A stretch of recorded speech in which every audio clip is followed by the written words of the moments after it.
Hello, today we will guide you through how to share links in Adobe Creative Cloud. By the end of this walkthrough, you'll know two simple ways to share your work: creating a shareable link or sending a direct invite by email. Start on the Adobe homepage and sign into your account if you aren't already. From here, open the Files area. This is where your Creative Cloud files live, including documents, images, and design assets. Navigate to the file or folder you want to share. If you're working with example content, open the sample Adobe Files section so you can follow along without affecting your main projects. With your item selected, look to the top right corner of the screen and choose Share. This opens the sharing panel where you can control who gets access and how. If you want to share by link, first check the access setting.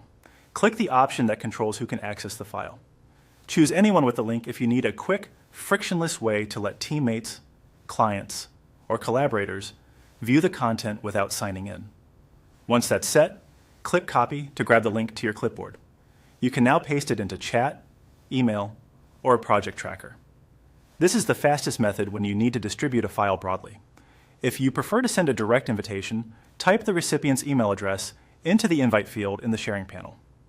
This option is helpful when you want tighter control over who can open the file, or when you're sharing sensitive work. Add a short message to give context, mention what the file is, what feedback you need, or the deadline, so the recipient knows exactly what to do. When you're ready, click Invite.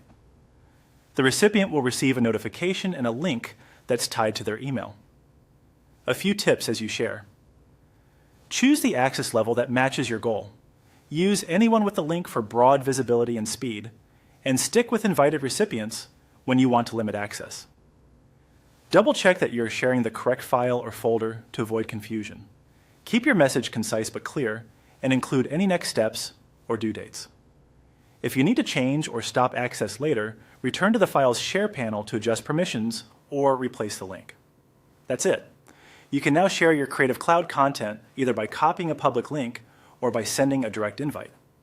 Pick the method that fits your workflow, and you'll keep collaborations smooth and secure.